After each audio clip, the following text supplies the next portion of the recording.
So why do you think it would be okay to take someone else's cards to pay for your rent? It's not correct. Was But I mean, you did it. So why did you think that was the route to go? So what do you mean you realized it was wrong, but according to this, you continued to use it? In front of the judge, she claims deep regret for using stolen credit cards. But when asked about the specific charges, her memory suddenly goes blank. Christina Lazano admits she tried to pay her rent with a card that wasn't hers. Her lawyer calls it a desperate act, pleading for deferred adjudication, a chance to wipe the slate clean. But the judge is looking at a report detailing more charges. Amazon, Cash App, charges Lazano insists she can't recall. As you watch this exchange, ask yourself, is this genuine forgetfulness under stress or a calculated attempt to minimize her actions? Tell me what you think.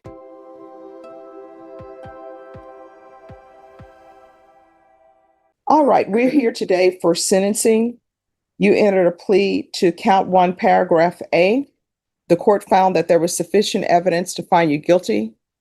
I'm assuming there is no application for deferred adjudication. Is that correct? Well, if I believe we should have submitted one, Judge, because really the agreement would be state is opposing deferred, but recommending probation, and that's basically the impasse if there is one. All right. Did you want a PSI or are you waiving PSI and I will hear argument? There was a PSI done. Your Honor. Let me so see. I reviewed it. I don't have a copy of the PSI. Just one moment. All right. Okay. Thank you so much. All right. Have both parties reviewed the PSI? The state has, with no objections, Judge. And I did as well, Your Honor. No objections. Right. And you all are correct. I remember now receiving and reviewing this PSI because that's where we got the amount that's due. So are there any witnesses from the state? And none from the state, Judge. And in full candor, I believe the state was silent on the defendant's application. That is true. Any witnesses? No witnesses, Your Honor. All right, then the court will hear your argument for deferred. Well, Your Honor, after reviewing the PSI, I can say with full confidence that Ms. Lazano did admit guilt. She knows morally what she did was wrong. She took accountability. There weren't statements in there like this didn't happen. It wasn't that big of a deal. She has been in therapy. She has PTSD, depression. She was sexually abused as a child. She does have a fiance that's in Mexico that she would like to move here. Can't be here because of immigration issues. But taking it back to the offense, Judge, she knows that just because she was going through financial difficulty, that doesn't justify her actions. And what I would like to say is to take nothing away from the victim impact statement. However, 2 of the victims were less than 30.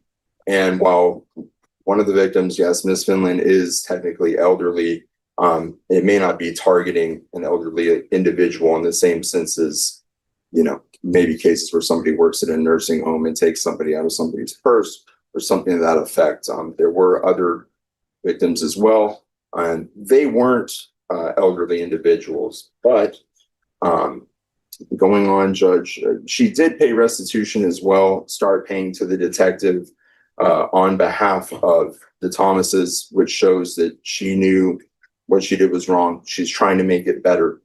And in the statement from the Thomases, they said they believed, that she deserved a second chance, maybe depending on her criminal history. That's what Mr. Thomas had said.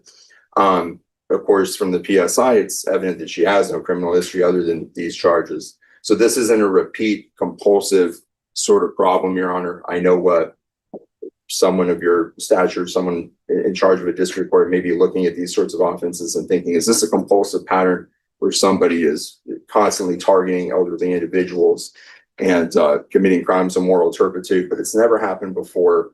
I believe firmly, after representing Ms. Lazano and talking to her, coaching her through this case, it will never happen again.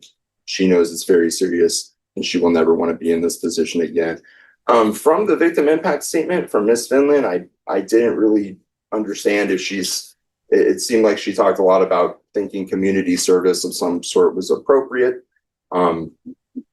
but I can't really articulate. It didn't really say anything specific as far as if she thought some sort of deferred was appropriate or anything of that nature.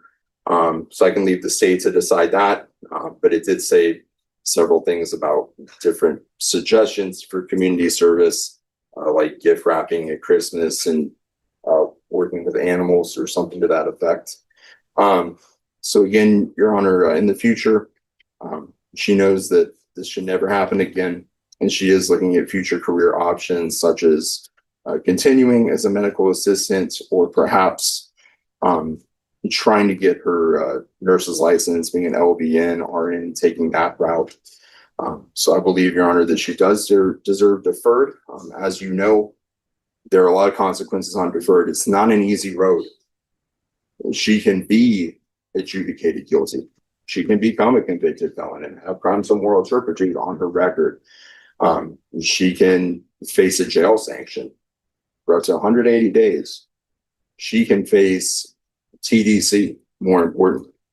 So because of the consequences, Your Honor, and because deferred also gives the court room to punish her if anything does happen again, or if she's not compliant with probation, I'd ask the court to place my client on deferred adjudication and give her a second chance to make this right, and perhaps in the future avoid becoming a convicted felon. All right, is there anything you wish to say? No. All right, well, I have some questions. Any objections to the court asking questions? No, Your Honor. Can you raise your right hand? Do you solemnly swear or affirm the testimony you give will be the truth and nothing but the truth, so help you God? Yes, ma'am. All right, you can lower your hand, state your name for the record. Christina Lazano. All right, so I've read the PSI report, and in the PSI report, when you're asked questions about using these cards, you say you don't remember. What is that about? I mean, I remember using the cards. I think it was more just kind of in general, like kind of how the day went. Even though I know I committed a crime, I mean, it still is something that weighs on me every day. Never been in trouble. I don't do things like this. And so that's kind of where I didn't remember. It wasn't that I didn't remember necessarily committing the crime. Lazano begins answering the judge's questions, confirming the financial hardship her lawyer mentioned earlier. She sounds convincing, acknowledging the stress she was under. But notice the judge isn't just listening. She's scanning that report, preparing to challenge the very foundation of Lazano's plea for mercy. No, it says the defendant was asked about the details in the offense report, stating that she used the card to pay for her rent, but stated once more that she did not remember. This officer then pressed her recollection and encouraged her to be honest, and she reported that she did use the card multiple times. She reported that she attempted to pay her rent first, but was adamant that all transactions were unsuccessful. She was asked about her financial situation at that time, and she stated that she was struggling financially and had to pay for rent, car payment, insurance, and was not managing her money correctly. The defendant was asked about the purchase with the Randolph Brooks card at Amazon and Cash App, and stated that she doesn't remember the transactions, but they must have happened. So I'm trying to figure out, how are you unable to remember that you made transactions on these cards? Because your statement in here says that you only remember attempting to pay your rent and it didn't go through, and that you're adamant that all transactions were unsuccessful. Yeah, so I remember clearly that it was for my rent.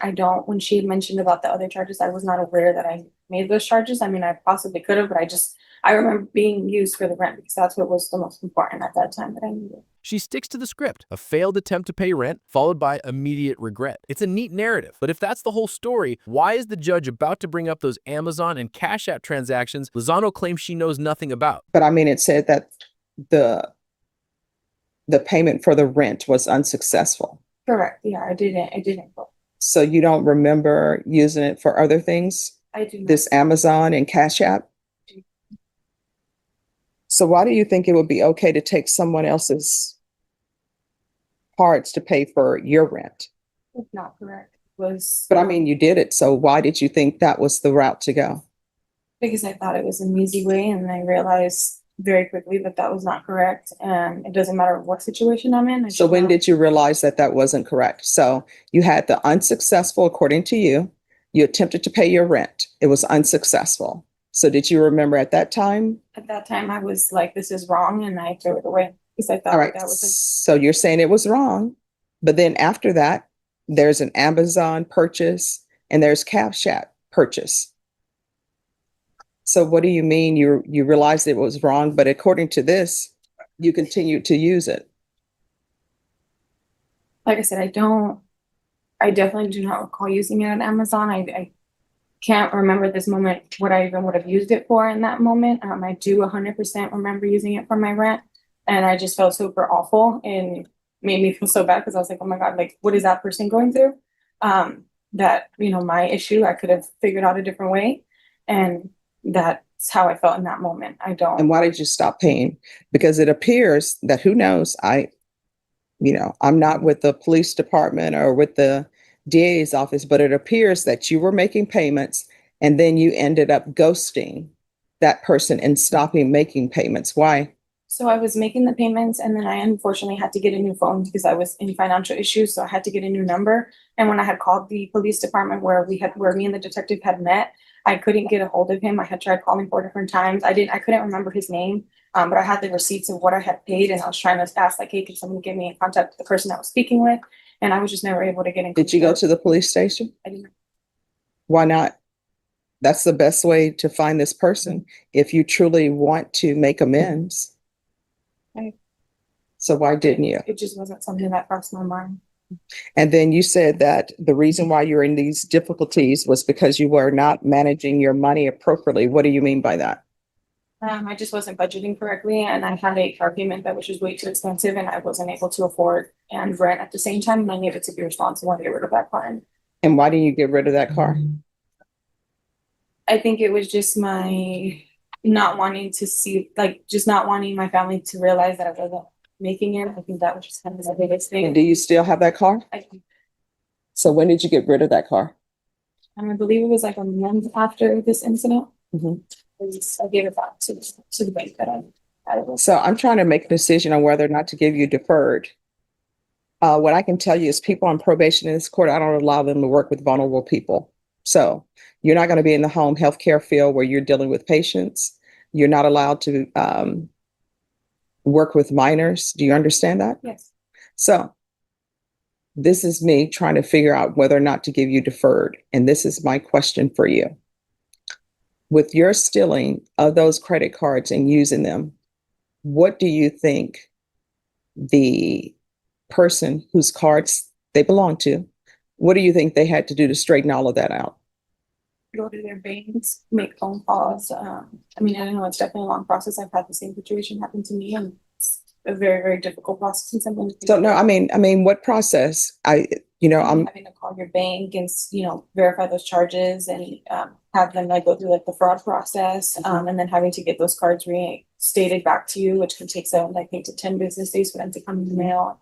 And then what do you think happens if they have money in their bank account and they have bills that are coming monthly out of that account, and those bills are not getting paid because you stole it and you are using money? So maybe they think they have, 6,500 there, and that 6,500 is there because that's where their mortgage comes from, their car payment, their utilities, and now everything is bouncing.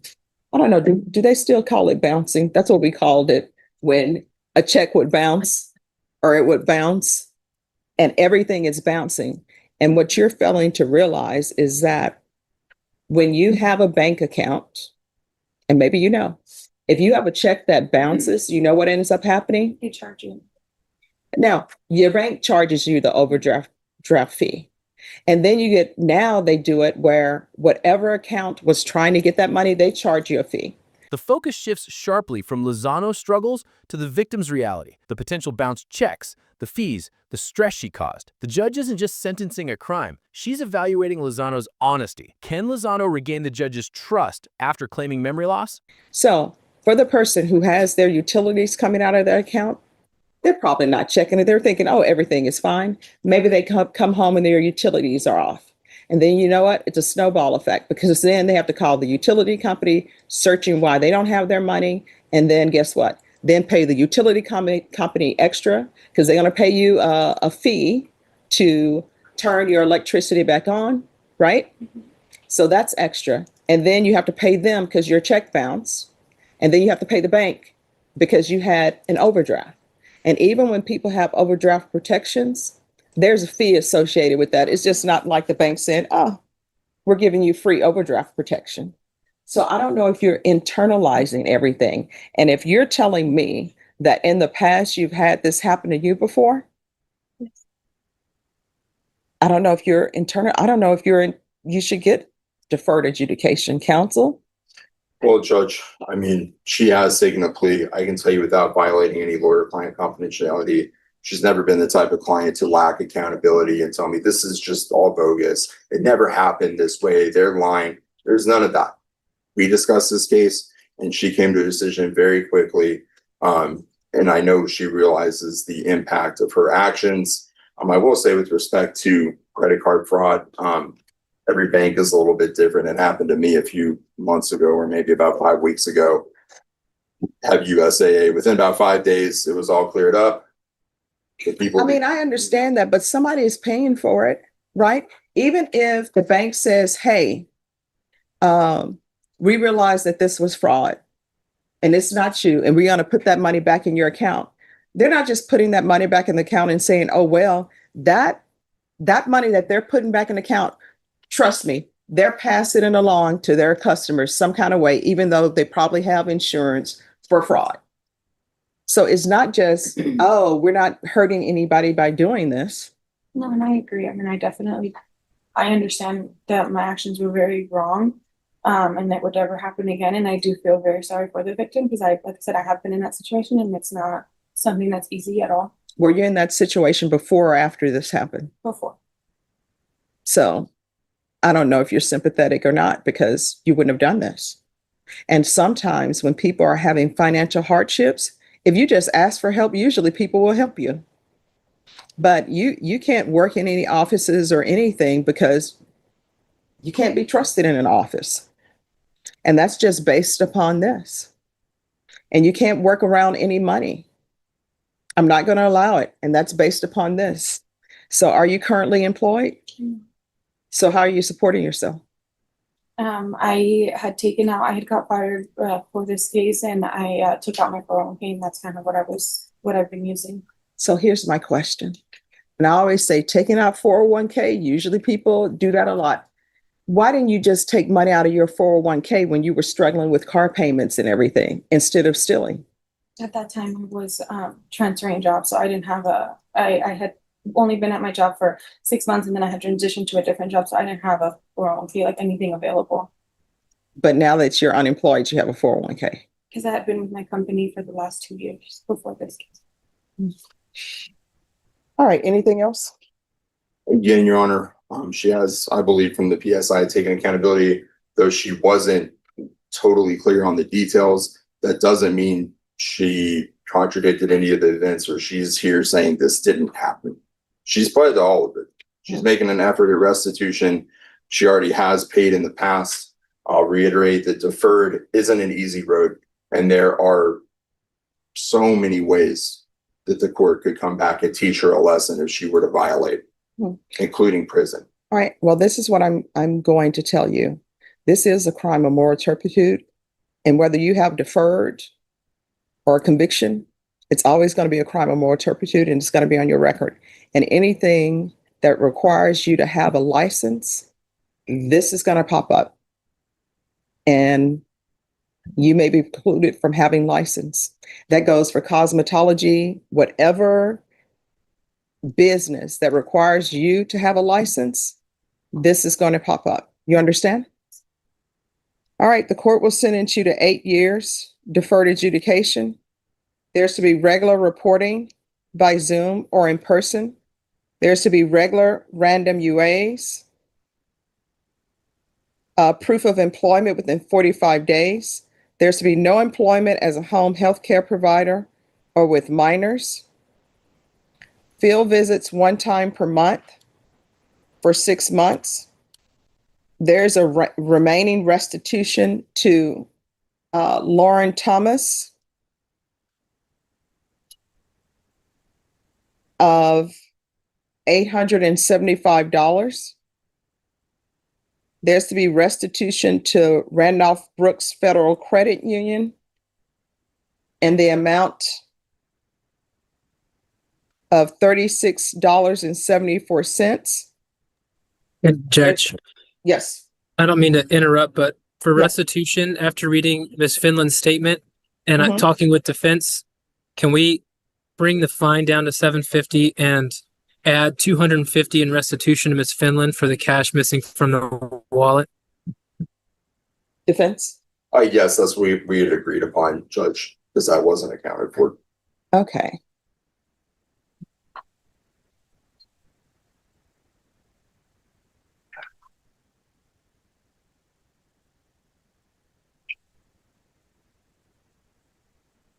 So then that's a remaining balance of $1,125? That'd be correct. All right. So the remaining restitution to Ms. Thomas is $1,125. And then restitution to Randolph Brooks Federal Credit Union in the amount of $36.74. There's to be no contact with Deborah Finland and Lauren Thomas.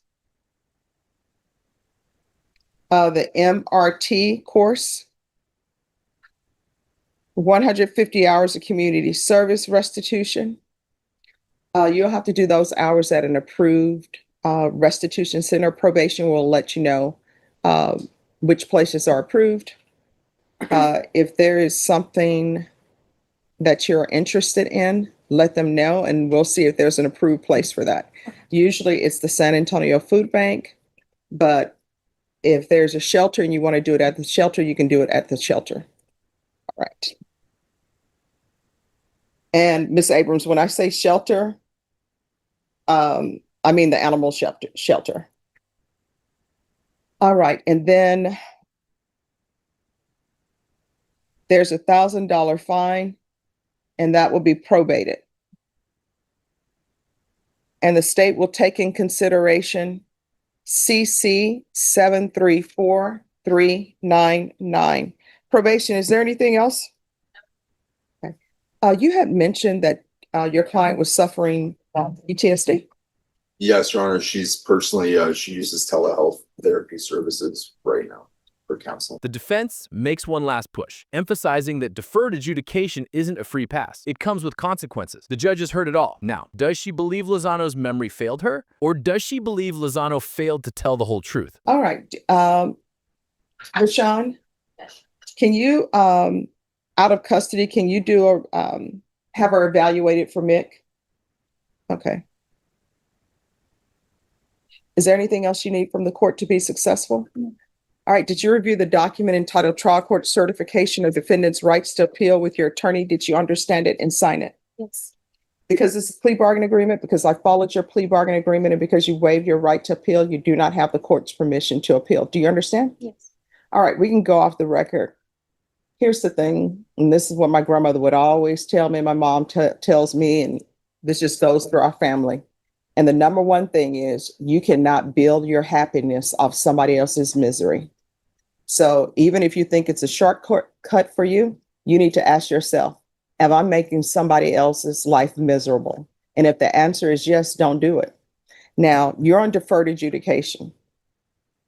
If you successfully complete it, you won't have a conviction on your record. However, this is always going to be on your record. And anytime you try to apply for a license, it's best that you be truthful with them up front, because you know what's going to end up happening. If you say no, they're going to you may end up getting the job, but then when that background check comes through, they're going to see this and usually they will fire you. Do you understand? The other thing about deferred adjudication, if you don't successfully complete it, you're looking at potentially 20 years in the prison. You understand? Yes. And this court communication is key. If there's an issue, you need to let your probation officer know about it. If you feel that they're not addressing it, you can always come back to court, but do not ghost them. You understand?